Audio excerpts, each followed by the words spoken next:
இன்றைய முக்கிய செய்திகள். 44வது முறையாக முழு கொள்ளளவை எட்டியது மேட்டூர் அணை. காவிரி கரையோர மக்களுக்கு வெள்ள அபாய எச்சரிக்கை. 2500 ஆண்டுகளுக்கு முன் வாழ்ந்த தமிழர்களின் முகத்தோற்றம் வெளியீடு. பழமையான கீழடி நாகரிகத்திற்கு அறிவியல் பூர்வமான ஆதாரம். ராமேஸ்வரம் மீனவர்களை மீண்டும் சிறைப்பிடித்தது இலங்கை கடற்படை. தூதரக நடவடிக்கைகள் மூலம் மீட்க மத்திய அரசுக்கு ஸ்டாலின் வலியுறுத்தல். ஹமாஸ் மீது தீவிர தாக்குதல் நடத்த இஸ்ரேல் திட்டம். காசாவில் உடனடியாக போர் நிறுத்தம் ஏற்படுத்த ட்ரம்ப் அழைப்பு.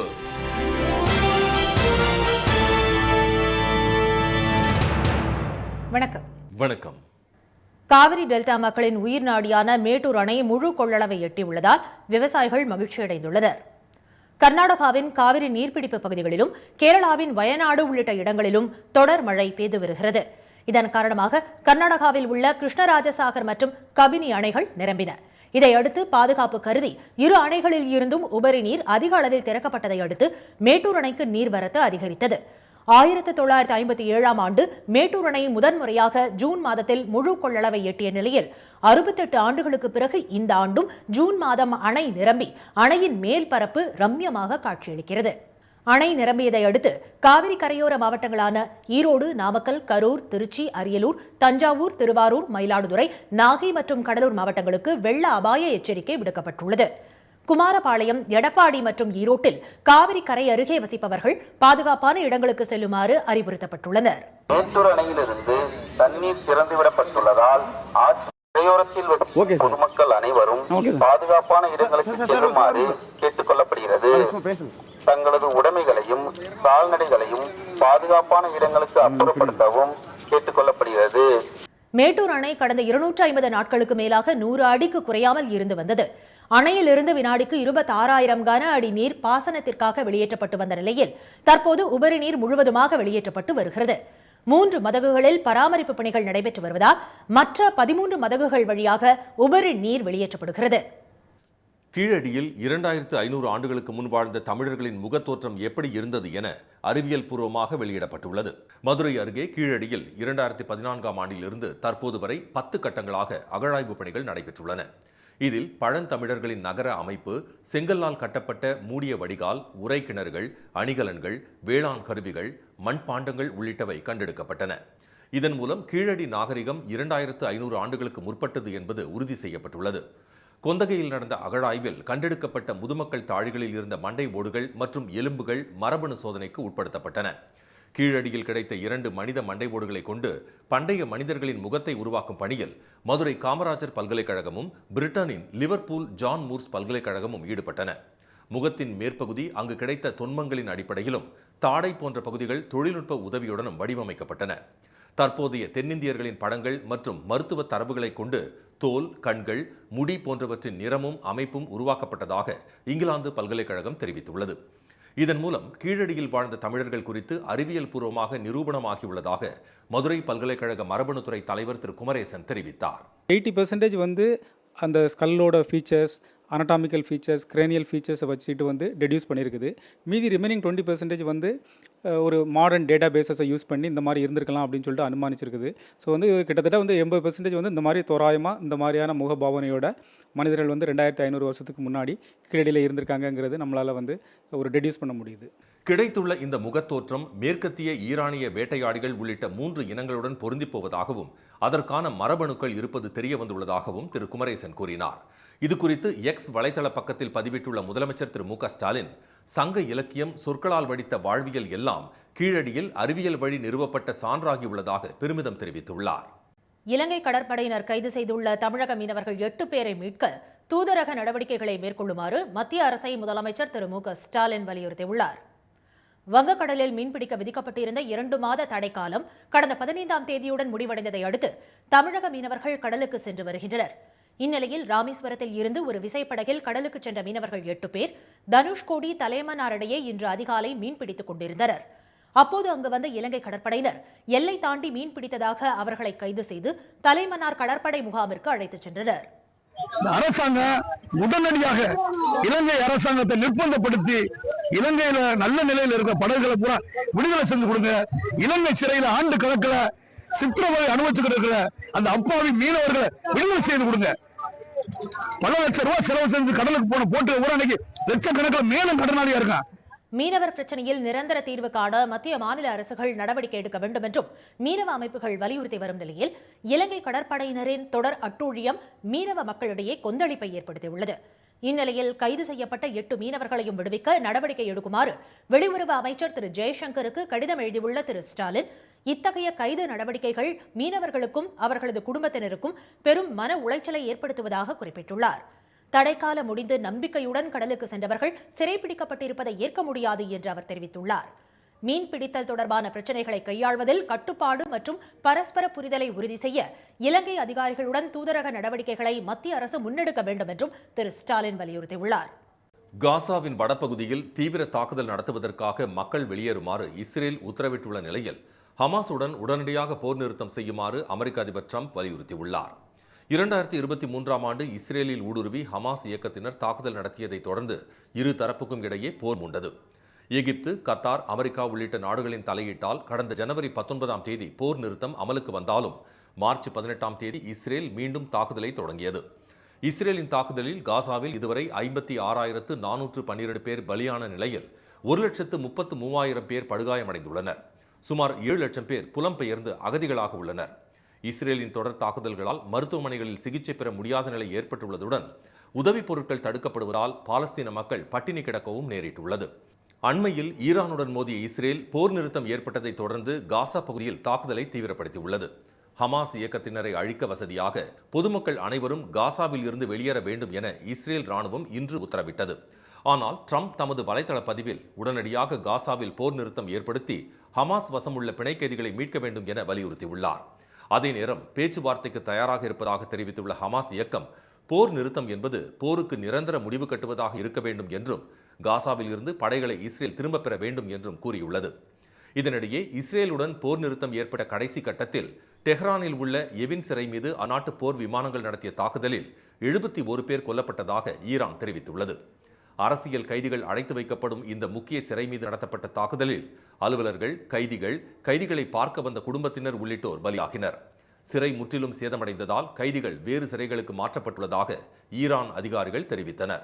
உத்தராகண்ட் மாநிலத்தில் மழை வெள்ளத்தால் ஏற்பட்ட நிலச்சரிவில் சிக்கி 2 தொழிலாளர்கள் பலியாகினர். உத்தரகாசி மாவட்டம் சிலாய் பெண்ட் அருகே நேற்றிரவு 2 மணி அளவில் மேக வெடிப்பு ஏற்பட்டது. இதைத் தொடர்ந்து மழை வெள்ளம் காரணமாக ஆங்காங்கே நிலச்சரிவுகள் ஏற்பட்டன. இதில் யமுனோத்ரி தேசிய நெடுஞ்சாலையில் சிலாய் பகுதியில் கட்டப்பட்டு வரும் விடுதிக்கு அருகே 19 நேபாள தொழிலாளர்கள் தங்கியிருந்த கூடாரங்கள் அடித்துச் செல்லப்பட்டன. 10 தொழிலாளர்கள் மீட்கப்பட்ட நிலையில் மாயமான 9 பேரை மீட்புப் படையினர் தேடி வந்தனர். இந்நிலையில் நிலச்சரிவு ஏற்பட்ட இடத்திலிருந்து 18 கிலோமீட்டர் தொலைவில் உள்ள யமுனை நதிக்கரையில் 2 தொழிலாளர்களின் உடல்கள் மீட்கப்பட்டன. தேசிய மற்றும் மாநில பேரிடர் மீட்புப் படையினர் மற்றும் காவல்துறையினர் மீட்பு மற்றும் நிவாரணப் பணிகளில் ஈடுபட்டுள்ளனர். கனமழையை தொடர்ந்து யமுனை ஆற்றின் நீர்மட்டம் அதிகரித்துள்ளது. இந்த இயற்கை பேரழிவு பித்தோராகர் மற்றும் தெஹ்ரி மாவட்டங்களில் அதிக பாதிப்பை ஏற்படுத்தியுள்ளது. உத்தராகண்டில் இன்றும் நாளையும் அதிகனமழைக்கான சிவப்பு எச்சரிக்கை விடுக்கப்பட்டுள்ளது. இதனால் யமுனோத்ரி, கங்கோத்ரி, கேதார்நாத் மற்றும் பத்ரிநாத் செல்லும் புனித யாத்திரை ஒரு நாள் ஒத்திவைக்கப்பட்டுள்ளதாக அம்மாநில அரசு தெரிவித்துள்ளது. வார விடுமுறையொட்டி தமிழ்நாடு மட்டுமின்றி கர்நாடகா, கேரளா போன்ற மாநிலங்களில் இருந்தும் ஏராளமான சுற்றுலா பயணிகள் உதகையில் குவிந்தனர். நீலகிரி மாவட்டத்தில் கடந்த வாரம் முழுவதும் கனமழை பெய்து வந்த நிலையில் வார இறுதி நாளான இன்று மழை இன்றி காணப்பட்டது. இந்நிலையில் உதகையில் சுற்றுலா பயணிகளின் கூட்டம் அதிகமாக காணப்பட்டது. அங்குள்ள படகு இல்லத்தில் குவிந்தவர்கள் நீண்ட வரிசையில் காத்திருந்து படகு சவாரி செய்து மகிழ்ந்தனர். சரி, அப்படியே திடீர்னு பிளான் பண்ணி வந்தோம். வந்த அளவுக்கு ஓகே, கிளைமேட் நல்லா இருக்கு. இப்போ போட் ஹவுஸ் பார்த்துட்டோம். அடுத்து பொட்டானிக்கல் கார்டன், கர்நாடகா கார்டன் எல்லாம் போகிறோம். எப்படின்னு இன்னும் கிளைமேட் இப்படியே கண்டினியூ ஆச்சுன்னா இன்றைக்கி நைட்டு ஒரு ஸ்டேயை போட்டுட்டு நாளைக்கு இன்னும் கொஞ்சம் சுற்றி பார்த்துட்டு அதுக்கப்புறம் கிளம்ப வேண்டியதான். இந்த போட் ஹவுஸுக்கு வந்தோம். ஸோ ரைடு வந்து எக்ஸ்பீரியன்ஸ் நல்லா இருக்குது. கிளைமேட்டும் ரொம்ப நல்லா கூலாக இருக்குது. கொஞ்சம் சன் கூட கொஞ்சம் நல்லா கிளாரிட்டியாக இருக்குது. உதகையில் நிலவும் குளு சீதோஷ்ண நிலையை அனுபவித்தபடியே துடுப்பு படகு, மோட்டார் படகு உள்ளிட்ட படகுகளில் சுற்றுலா பயணிகள் குடும்பத்தினருடன் சவாரி செய்து மகிழ்ந்தனர். இனி வருவது செய்தி துளிகள். இஸ்ரேல் பிரதமர் நெதன்யாகு மீதான ஊழல் வழக்கு விசாரணைக்கு அமெரிக்க அதிபர் ட்ரம்ப் எதிர்ப்பு தெரிவித்துள்ளார். 2019ஆம் ஆண்டு நெதன்யாகு மீது லஞ்சம், ஊழல், நம்பிக்கை மீறல், மோசடி உள்ளிட்ட பிரிவுகளின் கீழ் வழக்கு பதிவு செய்யப்பட்டது. இந்த விசாரணை ஒரு அரசியல் சூனிய வேட்டை என்று தமது ட்ரூத் சோஷியல் வலைதளத்தில் பதிவிட்டுள்ள ட்ரம்ப், நீதியின் இந்த கேலிக்கூத்து ஈரான் மற்றும் ஹமாஸ் உடனான பேச்சுவார்த்தையில் சிக்கலை ஏற்படுத்தும் என எச்சரித்துள்ளார். இஸ்ரேலுடனான மோதல் முடிவுக்கு வந்த நிலையில் மேற்கு மற்றும் மத்திய பகுதி வான்வழி திறக்கப்படுவதாக ஈரான் அறிவித்துள்ளது. கடந்த 13ஆம் தேதி ஈரானுக்கு எதிராக இஸ்ரேல் தாக்குதலை தொடங்கியதை அடுத்து பதிலடி கொடுத்த ஈரான் சர்வதேச விமானங்களுக்கு தனது வான்வழி மூடப்படுவதாக அறிவித்தது. அண்மையில் போர் நிறுத்தம் அமலுக்கு வந்ததால் 12 நாட்களுக்கு பிறகு ஈரானின் வான்வழி திறக்கப்பட்டுள்ளது. உலக சுகாதார நிறுவனம் இந்தியாவை கண் நோயான டிராக்கோமா இல்லாத நாடாக அறிவித்திருப்பதாக பிரதமர் திரு நரேந்திர மோடி தெரிவித்துள்ளார். மனதின் குரல் நிகழ்ச்சி மூலம் வானொலி வாயிலாக மக்களிடம் பேசிய அவர் தென்கிழக்கு ஆசியாவில் இந்த மைல்கல்லை எட்டிய 3வது நாடு இந்தியா என்றும் கூறியுள்ளார். பாகிஸ்தானில் நடந்த தற்கொலைப்படை தாக்குதலுக்கு இந்தியா மீது அந்நாடு குற்றம் சாட்டியுள்ளதற்கு வெளியுறவுத்துறை அமைச்சகம் கண்டனம் தெரிவித்துள்ளது. ஆப்கானிஸ்தானை ஒட்டிய வடக்கு வஜீரிஸ்தான் மாவட்டத்தில் ராணுவ வாகனங்கள் மீது வெடிபொருட்கள் நிரப்பப்பட்ட வாகனத்தை மோதி நடத்தப்பட்ட தாக்குதலில் 16 ராணுவ வீரர்கள் கொல்லப்பட்டனர். இந்த தாக்குதலுக்கு தாலிபான்கள் பொறுப்பேற்ற நிலையில் இந்தியா மீது பாகிஸ்தான் குற்றம் சாட்டியிருப்பதை மத்திய அரசு நிராகரித்துள்ளது. பூரி ஜெகநாதர் கோயில் ரத யாத்திரையில் ஏற்பட்ட கூட்ட நெரிசலில் சிக்கி 3 பேர் உயிரிழந்த சம்பவம் சோகத்தை ஏற்படுத்தியுள்ளது. உலக புகழ்பெற்ற பூரி ஜெகநாதர் கோயில் ரத யாத்திரை நேற்று முன்தினம் கோலாகலமாக தொடங்கியது. 3வது நாளான இன்று அதிகாலை 4:30 மணியளவில் ஸ்ரீ கண்டீஷா கோயிலுக்கு முன்பாக ஏராளமான பக்தர்கள் தரிசனத்துக்காக திரண்டபோது திடீரென கூட்ட நெரிசல் ஏற்பட்டது. இந்த நெரிசலில் சிக்கி மூச்சு திணறல் ஏற்பட்டு 3 பேர் உயிரிழந்தனர்.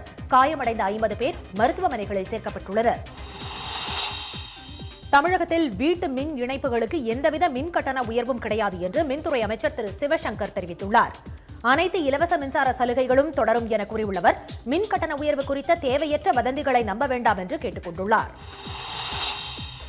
தலைநகர் டெல்லியில் நாளை மறுநாள் முதல் காலாவதியான வாகனங்கள் பறிமுதல் செய்யப்படும் என மத்திய அரசு அறிவித்துள்ளது. காலாவதியான வாகனங்களுக்கு பெட்ரோல் நிலையங்களில் எரிபொருள் வழங்கப்பட மாட்டாது. 10 ஆண்டுகளுக்கு மேல் பழமையான டீசல் வாகனங்கள், 15 ஆண்டுகளுக்கு மேல் பழமையான பெட்ரோல் வாகனங்கள் பொது இடங்களில் நிறுத்தப்பட்டிருந்தாலோ அல்லது பெட்ரோல் நிலையங்களில் நுழைந்தாலோ உடனடியாக பறிமுதல் செய்யப்படும். இதற்காக 500க்கும் மேற்பட்ட பெட்ரோல் நிலையங்களில் சிறப்பு கேமராக்கள் பொருத்தப்பட்டுள்ளன. அடுத்த ஆண்டு நடைபெறவுள்ள சட்டப்பேரவைத் தேர்தலில் திமுக அணியில் தொடர மதிமுக முடிவு செய்துள்ளது. சென்னையில் இன்று நடைபெற்ற அக்கட்சியின் நிர்வாகக் குழு கூட்டத்தில் வளர்ச்சிப் பாதையில் தமிழகம் செல்வதற்கும் மதவாத சக்திகளை முறியடிக்கவும் திமுக கூட்டணியில் தொடர முடிவு செய்யப்பட்டது. மதுரை முருக பக்தர்கள் மாநாட்டில் பெரியார், அண்ணா, கலைஞரை அவமதிக்கும் காணொளி திரையிடப்பட்டதற்கும் கூட்டத்தில் கண்டனம் தெரிவிக்கப்பட்டது. புதுச்சேரியில் திரு தீபாய்ந்தான், திரு செல்வம், திரு ராஜசேகர் ஆகியோரை எம்எல்ஏக்களாக நியமிக்க மத்திய அரசு அனுமதித்துள்ளது. 3 பாஜக நியமன எம்எல்ஏக்கள் ராஜினாமா செய்த நிலையில் புதிய எம்எல்ஏக்கள் நாளை பதவியேற்கின்றனர். பாஜக எம்எல்ஏ திரு ஜான்குமார் புதிய அமைச்சராக நாளை மாலை பதவியேற்க உள்ளார். சென்னையில் மெட்ரோ ரயில் சேவை தொடங்கி இன்றுடன் 10 ஆண்டுகள் நிறைவு பெற்றுள்ள நிலையில் 39 கோடி பேர் பயணம் செய்துள்ளதாக மெட்ரோ ரயில் நிறுவனம் தெரிவித்துள்ளது. மாநகரின் போக்குவரத்து நெரிசலை குறைப்பதற்காக 2015ஆம் ஆண்டு ஜூன் 29ஆம் தேதி மெட்ரோ ரயில் திட்டம் அறிமுகப்படுத்தப்பட்டு முதற்கட்டமாக கோயம்பேடு, ஆலந்தூர் இடையே ரயில் சேவை தொடங்கப்பட்டது. இதைத் தொடர்ந்து சென்னை விமான நிலையம், விம்கோ நகர், சென்ட்ரல், பரங்கிமலை வழித்தடங்களில் 54 கிலோமீட்டர் தொலைவுக்கு மெட்ரோ ரயில் சேவை நீட்டிக்கப்பட்டது. முதல்கட்ட மெட்ரோ ரயில் திட்டத்துக்கு வரவேற்பு கிடைத்த நிலையில் 118.9 கிலோமீட்டர் தொலைவுக்கு 63,246 கோடி ரூபாய் மதிப்பீட்டில் 2ஆம் கட்ட மெட்ரோ பணிகள் 3 வழித்தடங்களில் நடைபெற்று வருவது குறிப்பிடத்தக்கது. சென்னையில் ஆபரண தங்கம் விலை மாற்றமின்றி ஒரு சவரன் 71,440 ரூபாயாகவும் 1 கிராம் 8,930 ரூபாயாகவும் உள்ளது. வெள்ளி விலையும் மாற்றமின்றி 1 கிராம் 119 ரூபாயாக உள்ளது. தமிழ்நாட்டில் அடுத்த 6 நாட்களுக்கு இடி மின்னலுடன் மழை பெய்ய வாய்ப்புள்ளதாக சென்னை வானிலை மையம் தெரிவித்துள்ளது. மாநிலம் முழுவதும் கனமழை தொடர்ந்து பெய்து வருகிறது. இதனிடையே மேற்கு திசை காற்றின் வேக மாறுபாடு காரணமாக வரும் 5ஆம் தேதி வரை தமிழ்நாடு, புதுச்சேரி மற்றும் காரைக்கால் பகுதிகளில் இடி மின்னலுடன் மிதமான மழை பெய்யக்கூடும் என வானிலை மையம் அறிவித்துள்ளது. அடுத்த 2 தினங்களுக்கு அதிகபட்ச வெப்பநிலை இயல்பை விட 2 முதல் 3 டிகிரி செல்சியஸ் அதிகரிக்கக்கூடும் என்றும் கணிக்கப்பட்டுள்ளது. சென்னை மற்றும் புறநகர் பகுதிகளில் நாளை இடி மின்னலுடன் மிதமான மழை பெய்ய வாய்ப்புள்ளதாக வானிலை மையம் கூறியுள்ளது. தென் தமிழக கடலோர பகுதிகள், மன்னார் வளைகுடா, அதனை ஒட்டிய குமரிக்கடல் பகுதிகளில் வரும் 3ஆம் தேதி வரை மணிக்கு 65 கிலோமீட்டர் வேகத்தில் சூறாவளி வீசக்கூடும் என்பதால் அப்பகுதிகளுக்கு மீனவர்கள் செல்ல வேண்டாம் என அறிவுறுத்தப்பட்டுள்ளது. மீண்டும் இன்றைய முக்கிய செய்திகள். காவிரி டெல்டா மக்களின் உயிர் நாடியான மேட்டூர் அணை முழு கொள்ளளவை எட்டியுள்ளதால் விவசாயிகள் மகிழ்ச்சி அடைந்துள்ளனர். கீழடியில் 2500 ஆண்டுகளுக்கு முன் வாழ்ந்த தமிழர்களின் முகத்தோற்றம் எப்படி இருந்தது என அறிவியல் பூர்வமாக வெளியிடப்பட்டுள்ளது. இலங்கை கடற்படையினர் கைது செய்துள்ள தமிழக மீனவர்கள் 8 பேரை மீட்க தூதரக நடவடிக்கைகளை மேற்கொள்ளுமாறு மத்திய அரசை முதலமைச்சர் ஸ்டாலின் வலியுறுத்தியுள்ளார். இத்துடன் இந்த செய்திகள் நிறைவடைந்தன. மீண்டும் சன் டிவியில் செய்திகள் காலை 7:30 மணிக்கு. செய்திகளை உடனுக்குடன் தெரிந்து கொள்ள QR கோடை ஸ்கேன் செய்து சன் நியூஸ் வாட்ஸ்அப் சேனலில் இணைந்திருங்கள். வணக்கம். வணக்கம்.